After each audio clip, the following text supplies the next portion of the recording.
Welcome to New Realities. I'm Alan Steinfeld, and this program is about the exploration of our consciousness, how we're evolving. And my job has been to search the planet for those people that are part of this wave of ascension, this wave of transformation. And that is why I'm here today in Sedona, the lovely Red Rock city of Sedona, with Aurora Juliana Ariel, and she has been a mystic, a conscious vehicle for the upliftment of the planetary consciousness. She had an awakening as a child, and she's been on this mission for decades, let's say. But I'm so happy. 22 years. At least. No, I'm so happy we're here because she has so many valuable things. When I was sitting with you, you just started to open up, and everything that I've been hearing in pieces sort of came through you in one giant whole, holistic approach to consciousness. So tell me about your awakening and how that happened and what your mission is. Okay, well, I would say I was a normal girl, a barefoot beach girl that grew up in Malibu, and just the idyllic life, riding my horse, being in the ocean. And I started having awakening, a remembrance, and I had divine visitations that were amazing yet tangible for me and real. And these visions that were forthcoming that allowed me to wake up to the planet, what is happening here, what were the potentials, and why I'm here. So you had divine visitation. Did they freak you out at first? What do you mean, divine visitations? It just seemed to happen naturally, coinciding with this awakening I was going through very, very rapidly, realizing I was not really from this planet, realizing I was here solely for a mission. I wasn't coming for a vacation. And I'm not sure Earth at this time is really the vacation destination in the universe. And that humanity was facing some really dire potentials, and yet there was this happening taking place that I was given visions around that I know I am a part of. And so I guess it was by the time I was 16, I was anchored on this path. I had a planetary conscience and caring, and I was fully focused on what I called the one focal point for me to fulfill my mission would be to just follow my inner divine self unfailingly. So who appeared to you? What beings?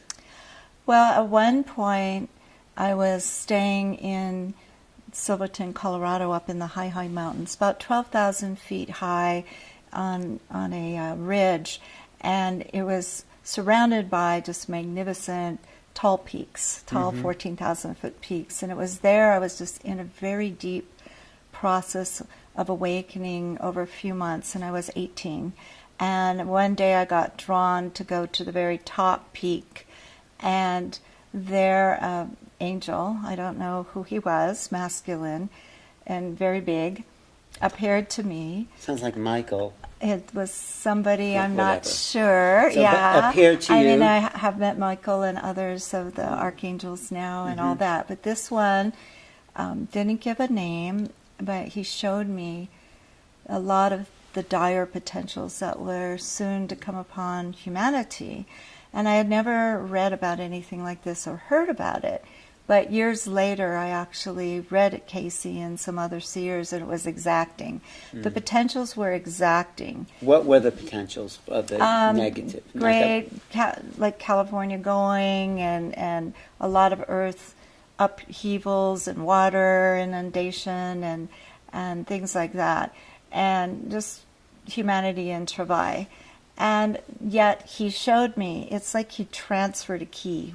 I guess you could say it was my first alchemical key, that I was here, we're here, and to turn the tide of that these things were set in motion, that we've seen that before on the planet, I learned later, 12,600 years ago and beyond, at different cataclysmic points where humanity went back to a more savage consciousness and reality, and the breakdown of highly technological societies. Right. So I saw that it was important to bring light to the situation.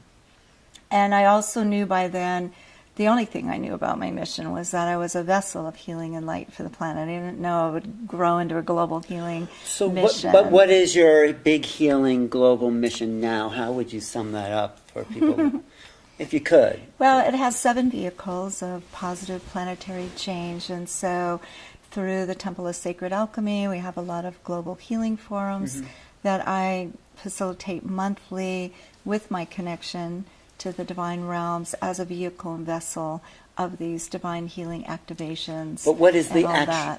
I'm sorry.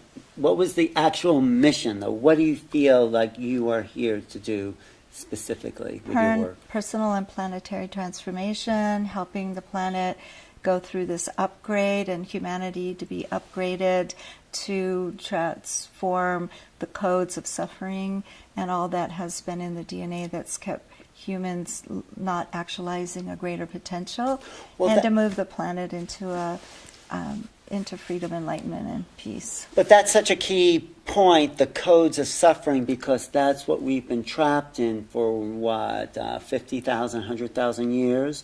So how do you undo the codes of suffering? That became my life's work and mission, a really focal mission, because my mom started this whole cycle of illness that drew me into suffering, and it really helped me get to the heart of this planetary calamity, this great travail going on, and the histories of it. And so basically my quest was, what is at the heart of suffering, and is there a remedy? Is there a cure? Tell us, please, because we're tired of suffering. No more suffering. Well, at the same timing, I had different people coming to me with the most impossible cases. They would somehow find me. I didn't have a sign up or anything. Because you were you had a PhD in psychiatry. Even before I had my doctorate in psychology, I, from the time of 16, somehow had an innate ability for going to the deepest levels of the psyches of humanity and facilitating a healing and a global healing. And then also an innate ability to find and work with aspects of self that were holding conditions in place. So later on, I developed it all into a counseling theory and practice, like Gestalt and all that. Right, and I'm sure you help lots of people. But what is, like, people watching, what are the codes to free them from their suffering matrix? I'm getting to that. Okay.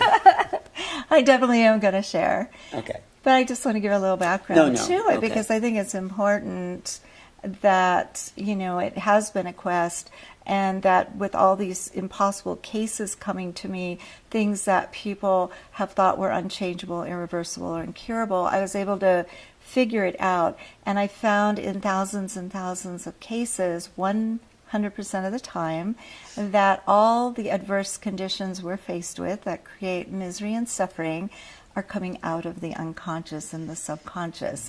Not only that, I was able to identify, as I worked with people and they had this configuration they're dealing with, this illness or this impossible abusive relationship or whatever it was, financial, that as I traced through the parts of self that were getting upset over this, I could find literally what they say in psychological terms as subconscious subpersonalities. These parts of self, or younger parts of us, wounded parts of us, that are actually have a programming. They took on beliefs at one point in time, and that started the human programs running. They might have taken on society, or they might have family lineage, their heritage, national lineage, and or a soul journey lineage. And that these beliefs create patterns that then get projected out into our life, into this holographic field in the movies, the adverse movies we're going through. So the one exciting thing that I found about this is through this understanding and the healing process I developed, that I called the quest. It's a sacred alchemy healing process that inner transformation of self, or transforming these baser aspects of self back to the gold of the true nature to allow us to actualize a higher potential, that this is how we could actually end suffering on earth. And that if we're going to continue to try to put our finger in the breaks in the dam to fix every little problem without addressing the cause and core of the whole matrix, then it's not going to be effective. Or even build projects and great projects without addressing this level, we will not have the success unless we really go and all of us do our piece to clear this up. Well, I appreciate that. And I also know you used your own life to work through a lot of those pieces to find the root causes of those Yes. Those destructive matrices. But so if someone's having a problem out there with a relationship or with finances or with a job, how do they go back into their subconscious and pull out that suffering? You know, I lay it out really easily in the Quest Self-Healing system, and they can get the Quest Heal Your Life, Change Your Destiny book for free. Download it off my websites, because I want everyone to have this technology, no matter where they are, what financial. But basically, there's a 7-step process that you go through. And what are they? You want to hear all 7 I steps? I do. Okay, great. I do. Well, the first one is really important, because this is the point where we are not being run by our shadow self. We come into mastery. So basically, when you're upset, it is essential to go in and tune within instead of what they're doing to you out there, right? You're going to go in and feel that upset, and then you're going to step back. It's like you're going back into a neutral observer position. So you're observing the upset without identifying what you're First of all, you're in it, right? Of course, we're angry or whatever. We're sad or depressed heartbroken, or frustrated. Yes. But it is through the emotions we can really get to the unconscious, and it's kind of the next level down. And basically, the way to do it is to step back from it, just take a breath. After you've, let yourself feel it, you can even like, how big's that anger? Is the whole planet a seething volcano? And then step back to get a visual image of the actual part of you that is having the upset. When you do that, step number 1, you are no longer being run by your shadow, you are in command. So that's the first step of mastery. Okay, and it's essential for us all to come of age now, stop playing out our shadow aspects, stop being babies in diapers. And right, because if we don't step back from it, we engage it, we react to it, we reinforce it. So I like what you're saying. Yes, but then we don't want to do what's been taught through a lot of well-meaning people. We don't want to just then float up and we ignore it. Because I found out if you ignore these aspects, you ignore a big piece to the puzzle. And that piece to the puzzle is these subconscious aspects are directly related to the outer condition you're dealing with. They help create it. They're like the creators of it for soul learning and growth and advancement, for resolving or whatever is happening. So if we do not heal it at its cause and core, then what takes place is we might be in this lofty place while our stomach's churning. It can go into illness. It will perpetuate the dramas because it's not healed. So the programming is, the virus in our human computer system is not healed and transformed. Right. So step 2 then is what? Step 2 is now we move our attention over to speaking directly with the unconscious aspect. So that's why getting a visual image is hugely important. So once you get that image and you can start dialoguing, what happens is you start bringing it through the rest of the 7 steps. Step 2 is, now we understand the subconscious aspect is somehow related to the outer condition. We know it's been in our unconscious for however long, where it got its wounding, where it began the pattern. And we want to see how has it been adversely affecting us on all levels. So we cover the mental through the belief systems, the emotional, the physical, health-wise, career, finances, and relationships. Okay, so if like you've broken up with your girlfriend or something, and then there's this sadness, how do you find a picture for that? It's not a picture about your sadness. It is really getting in touch with caring and having compassion for the part of you that is hurting. And invariably, yes, it seems like it's happening now, but it's accessing and activating a subconscious part of you that maybe was wounded in childhood or at another time. So you're getting and that this is pattern. an opportunity for a cleanup. And that's what is the high side of all this. We have the opportunity to clean up for ourselves these belief systems, these patterns, these adverse movies, the whole cause and core of suffering for ourselves, our family lines, and all humanity. So step 3 then? Is once you figure out, once it's sharing how it's adversely affecting you on all levels, bringing the whole thing very conscious, now you have the aspect go back in time, showing you where these patterns were reinforced and played out. And finally, you get back to the origin, the originating thing that happened in this or another life. What happened? Okay? That point in time is extremely important, because as you go into step 4, you're going to identify, you're going to have the aspect share with you what is the beliefs it took on. So let's say it's 2 years old and getting abused, okay?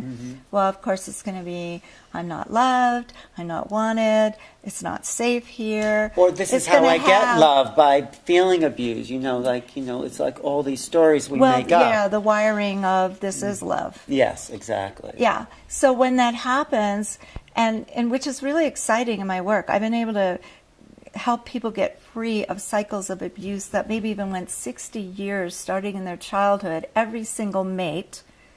And I do want to say this, not because these people want consciously, I want to be abused, I need to be, so out of the 10 suitors, I'm picking the abuser. It's all unconsciously done. Right. If we have this programming that love goes with abuse, so we're not deserving, and maybe underlying religious beliefs about the need to suffer to redeem ourselves, then these movies are going to keep playing, and they're going to go lifetime after lifetime, and we're going to be in this matrix earth where we keep coming in, and it's ever new misery and suffering playing out. So the 5th step then is? The 4th step is to identify the beliefs. Right. Then we take the aspect to see how those core beliefs created the adverse situations and all of the continued abuse, let's say. The patterns throughout our lives. Yeah, so we bring them all the way back up to the present. Right. Now we go back again, and we help, that aspect now is able to see the patterning, see the whole thing from a higher vantage point, and sort through, the third part of step 4, and to really see the truth. Well, it's not that I'm unlovable, it's not that I deserve abuse, my parent didn't have parenting skills or conscious. And so it undoes. It's at that point where the first healing begins. And it's about unraveling that aspect from false beliefs, misconceptions, and misinterpretations. It's an exciting step, because everything starts lightening up. Even the aspect that you're seeing will start, transforming. And then people start to feel different. They start to feel different about themselves. They actually have more energy. Starts freeing up that block. Right. So then the 5th step is? The 5th step then is very exciting, and it is to have the aspect go up to the higher vantage point of the kind of a soul overview, and look at things from the point of your soul coming into embodiment, having this experience happen and play out. What would be the gift in it all? What would be the positive? What was the learning? Why did you create that in your... Yeah, what's good about it? What was gained and attained? So it's usually strength, compassion, caring, self-loving. So there's always a beneficial side, right? Because really this holographic reality we call Earth is a major soul learning module. And souls come here and they have their own individualized modules that they set up with their precepts and their book of life, and get their spiritual team of assistants, and off they go in their vehicle of soul learning and growth. But up until now on the planet, souls have been pretty much encoded immediately and suffering and perpetuating in their own little virtual reality game, each time taking over where they left off. And these patterns have continued, and there's been too much suffering. There's been so much suffering. We haven't actually on this known planet. how to get free. We thought suffering was a part of the human And important. matrix. So then in the sixth part, is when the aspect is ready to step free, because now it knows it had misinterpretations that cause a pattern. Now it knows it learned and grew tremendously and attained great things. Now it's ready to step free into its full potential self, and it will give you a visual image, and that image will go next to the original one, and you'll see a light-filled image. That's where it gets exciting, because in step 7 is the transfiguration, and the aspect merges with its higher form, and all that light-filled energy dissolves out the false beliefs, the patterns, the records, the memories, the pain, the sorrow, and even how it's been encoded in our physical bodies, how it's adversely affected our health, our relationships, and everything. It's like immediately we're redialing to a new future where that particular aspect or group of aspects are no longer playing out on the shadow side. Now they're in their full potential, aligned with our highest destiny, our highest intention in bringing out the divine plan. And so now there's a new future for ourselves. Plus, there's a link up with these aspects I found, that every time you do this work, these unconscious aspects link up with others in your family line and even all humanity. And so there is a massive global shift that takes place every time we transform a piece to our own puzzle. right, we're freeing the rest of our lineage, Yes, our we're DNA. freeing humanity. And so, well, that's... And this is the biggest alchemical key, how to free humanity, to live in Eden, to return heaven to earth, how to undo all of this matrix. And so many people are so crazily involved of this, the bad guys, and what are they doing next on the planet? Right, And they get caught up in that there. drama of conspiracy and paranoia, and believing in the working on dire, themselves. yes, and believing that the planet has to go through turmoil, or we have to go through disasters. But working with the divine ones all my whole life so far, and seeing so many visions and remembering right before this life and why we all came in, we would not have millions of us on this planet right now undergoing this grand transfiguration, cleaning this up at the deepest levels of our psyches, if the planet wasn't meant to be upgraded and we weren't meant to go into this enlightened era. We wouldn't all be here. That's why I'm doing these programs with people like you, because are just perfect. right, because it's time for our awakening. So let's talk That's about, it. in this little section, the final piece, or the great awakening for humanity, because this is where it's all leading. It's leading to a total planetary transformation. So give us that piece. Of exactly what facet of that? How is what that? you say, the higher destiny of humans, Yeah. of the human programming awakening. What does that look like? What does a planet like that look like? Yes, well, we're all encoded with it. And what I would call, or what the divine ones call, the front runner souls, who came in mass in this time to undergo this transfiguration and to birth this new reality, it's encoded within us. Our destinies are encoded. We see that vision of a transformed world, of a return to Eden, of love being the prevailing focal point on the planet, and living consciously and wise stewards of the earth, and replenishing and updating all the systems so that it's beneficent for humanity, and that we're working in cooperation with the nature kingdom and the elementals to help bring harmony to the field. Now, this is a reality that there's many divine beings, there's many off-world beings, there's many beings of light that are physically in embodiment right now to help facilitate this. And I really want to say absolutely to everyone who has been in the grip of fear about our future, who has been buying into beings or that have great powers that are going to destroy humanity or one world government, that we are here to change, any matrix, anything that was set in motion. And because we're in a holographic field, that earth is highly mutable, easily changeable. And I found a way out with the sacred alchemy that this inner work changes everything, changes your future, changes your relationships. I've played with this forever. This is our way out. And if we all do it together and then be in our authentic selves most of the time, which is a byproduct of doing inner work. So you're no longer in the shadow all day, irritated, frustrated, angry, mad, upset, feeling insecure. No, the second it's running, you're transforming it. In minutes, you're back to yourself.